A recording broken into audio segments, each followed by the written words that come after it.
hurt by labor that shouldn't be here. I can't wait until American women can't get blueberries for their smoothies. Can we get the Oompas? Can we take her away? Thank you. Yep, get her out. Get them out. We all knew this was going to happen. The mainstream media would try and manipulate all of society into allowing criminal illegal migrants to stay here for the small benefit of having cheaper blueberries. I don't know if she was intentionally being sexist or it just came out that way to say that women care more about getting cheap blueberries than actually having criminals deported out of this country and having fair wages for American citizens. Now, I thought that the arguments they would make would convince some people that deporting illegal criminal migrants was bad, but it seems to me like most of the arguments they're making seems to be pushing people the direction of maybe these deportations are a good thing. Are they sanctuary city leaders? Are they violating the law? If they're not enforcing our nation's immigration law, sounds like they are breaking the law. And I would also add that their constituents don't approve of that. You've seen residents in Chicago show up at their city council meetings infuriated with their leadership in that city because they are working very hard to provide for their families.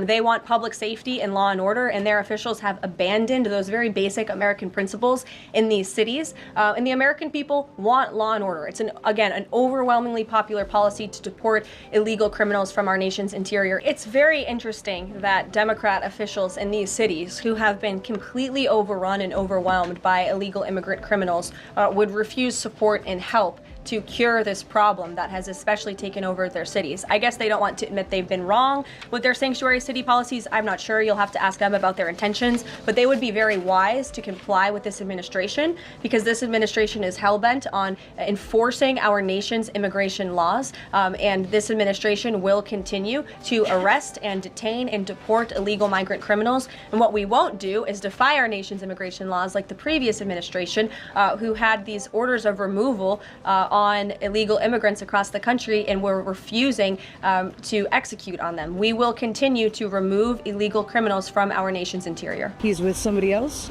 who was previously removed from the United States. So he's going to go today too. And that is exactly what Border Czar Tom Homan has. Well, I mean, I called this. Of course I called this. Obviously, that's what they're going to do. I mean, I'm not a wizard. This is the common sense approach to this topic. Like, if any intelligent person was going to go about solving this problem, this is exactly what they would have done. We find the bad guy, he's probably with others that are in the United States illegally. That's AOE. They may not be a criminal priority, but we're not walking away from them. ICE Boston says they will continue to go into sanctuary jurisdictions and do their job. Today was a good day. Today we took several significant public safety threats out of our communities. Yeah, I fucking bet. Unfortunately, a lot were released by sanctuary policies, but we're here to tell 17 arrests in the rest of the country that's crazy. We're going to find them whether they're released or not. Yep. ICE Boston told us they arrested 2 more targets in other parts of town away from our cameras. One of those targets is a previously deported Honduran illegal alien who was arrested for a woman while putting a in her mouth. How did this happen? Oh my God. The other target they got is a Haitian man who first flew into the United States in 2023 as part of President Biden's controversial migrant flights mass parole program. Well, they just picked him up yesterday because he's been arrested locally for sexual assault. This is like astonishingly bad. Oh my God. If Boston's a sanctuary city, how are they allowed to do this? Because we told there would be resistance.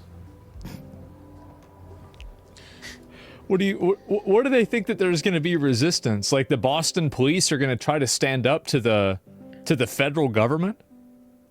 The fuck did they think they were going to do?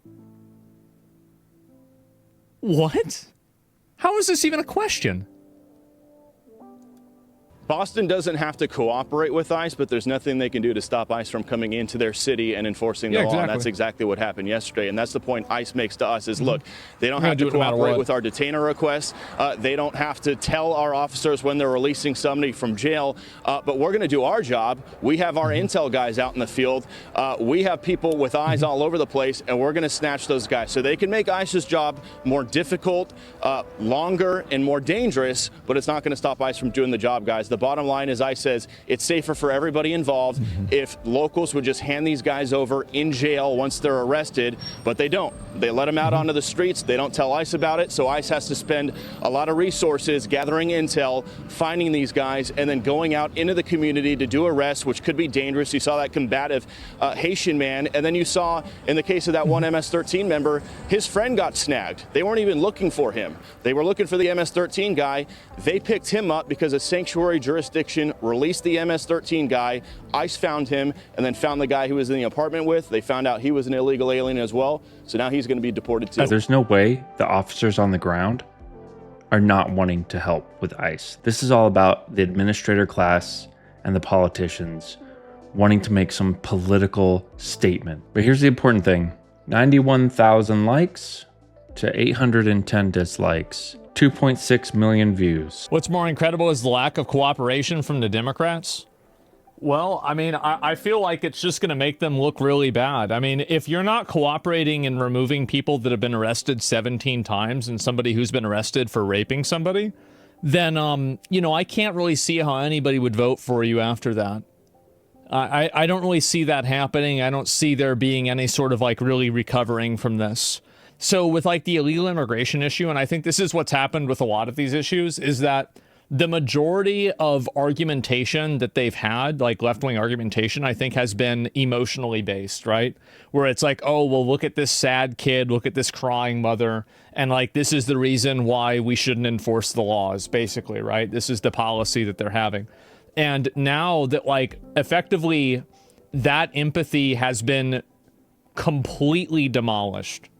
Because when you have people that are in the country that are sex offenders and committing sex crimes, and you're not prosecuting them and going after them, you are now the bad guy.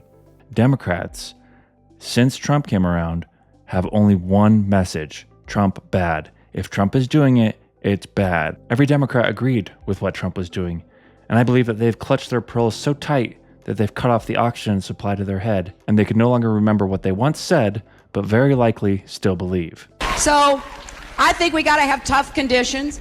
Tell people to come out of the shadows. If they've committed a crime, deport them. No questions asked. They're gone. If they... No questions asked. If they've been working and are law-abiding, we should say, here are the conditions for you staying. You have to pay a stiff fine because you came here illegally. You have to pay back taxes. And you have to try to learn English, and you have to wait in line. It's not just her. Listen to the crowd. These are the Democrats. First, we'll build on our progress at the border with additional resources for our law enforcement personnel so that they can stem the flow of illegal crossings and speed the return of those who do cross over. Even as we are a nation of immigrants, we're also a nation of laws. Undocumented workers broke our immigration laws, and I believe that they must be held accountable, especially those who may be dangerous. That's why over the past 6 years, deportations of criminals are up 80%. And that's why we're going to keep focusing enforcement resources on actual threats to our security. Felons, not families. Criminals, not children. Gang members. This is the point where you share this video with your Democrat friends. If you're enjoying the video so far, consider subscribing and take a look at the channel for other videos. It's been very interesting watching the mainstream media lose their control of the narrative, and it's been quite useful as well, because the ones on the left that seem to be getting this situation correct are those that are part of the new media establishment. Take a look. There are some, including Democratic Alderman Raymond Lopez from Chicago, who argue the Trump administration is specifically targeting individuals who have been convicted of crimes and have been in the country illegally. In fact, take a listen to what he had to say. They are stoking fear against the federal government because they want people to be afraid. They want people to be panicked, and they want to show desolate neighborhoods. When all Tom Homan has said is that he wants to focus on dangerous criminals so that they can come in and leave communities as quickly as possible. And it's truly a disservice to our residents to see the mayor and his allies whip people into hysteria simply for their own political benefit. Now, again, that was a Democratic alderman in Chicago. His name is Raymond Lopez, and he's arguing, look, there's a lot of fear mongering going on, and it's wrong. But is it true that Trump's administration is specifically targeting individuals who have committed other crimes in the country? Well, let's hear a little more from the alderman, and we'll get into more details about who's being deported. I'm very thankful that Immigration and Customs Enforcement is being very transparent in who they are arresting, what the crimes that they were committing, or accused of committing were, because I think it's important for people to see that they're not going into churches, schools, and hospitals to round up children or your grandparents, that they're actually going after very dangerous individuals. And I think that it's very difficult when you have the local fear-mongering machine in full effect, as we saw last week when Secret Service individuals went to a school and the Chicago Public Schools apparatus was quick to blame ISIS trying to raid the building.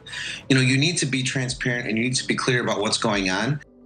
So he highlighted that story that broke last Friday where the school officials in an elementary school in Chicago claimed that ICE had they showed up. They were planning on deporting someone. Turns out that it was actually Secret Service that showed up to the school in order to investigate someone who had made a specific threat to a specific government official. They never entered the school, and in fact, they spoke to and identified themselves to the principal, who later did a press conference and made it seem like ICE showed up to do a raid. That was not the case. And that does instill fear in people, especially in Chicago. So it's important to be accurate about what's really going on. In terms of when to start crying like Selena Gomez, save it for the mass deportations when we have to rally the whole American people to our side to prevent it.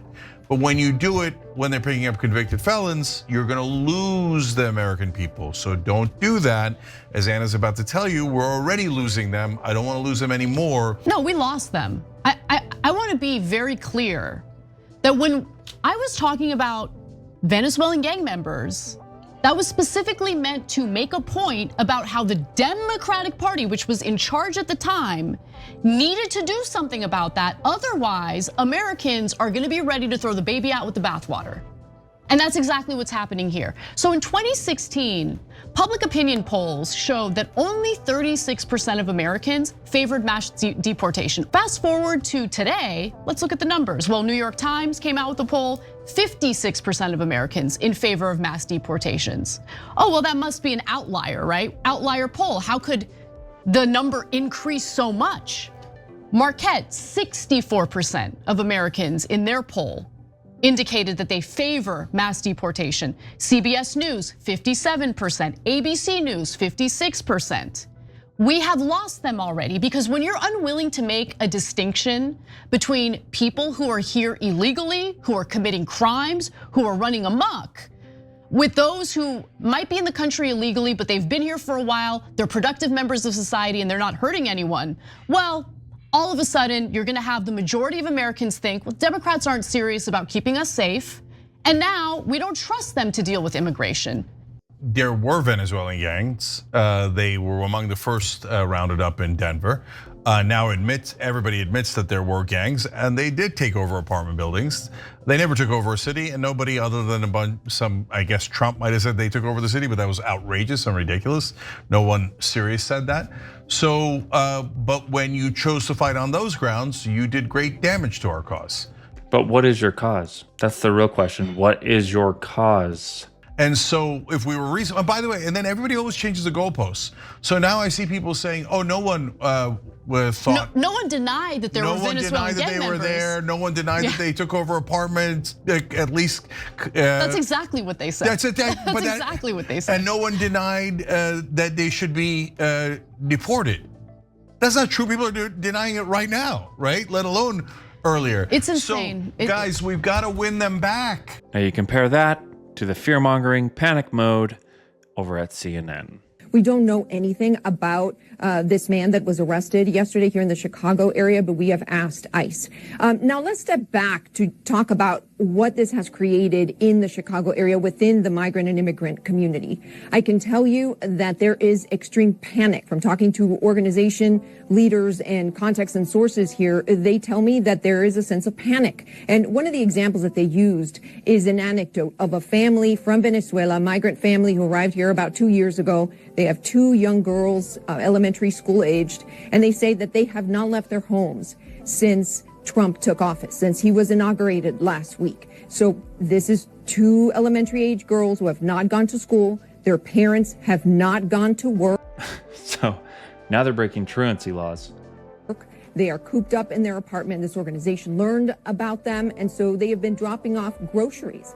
As you're right, the numbers were already down historically. They were less when Joe Biden was in office than when Trump was in office. So it's really all for show right now. There's a couple of things that have been said that I think are inaccurate or out of context. One of which is the idea that it was just as good under Biden.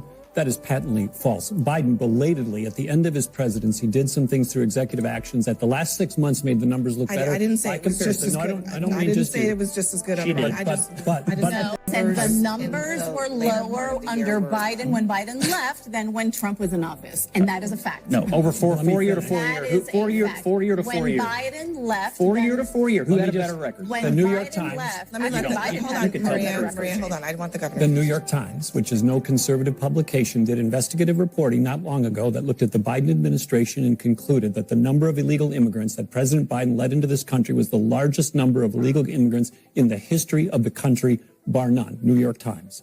Beyond that, this point about Scott just raised, the American people are fed up with illegal immigration, and they're particularly fed up with people who are criminals and also fugitives from the law. Thanks for watching, everyone. Please like the video, and we'll see you in the next one.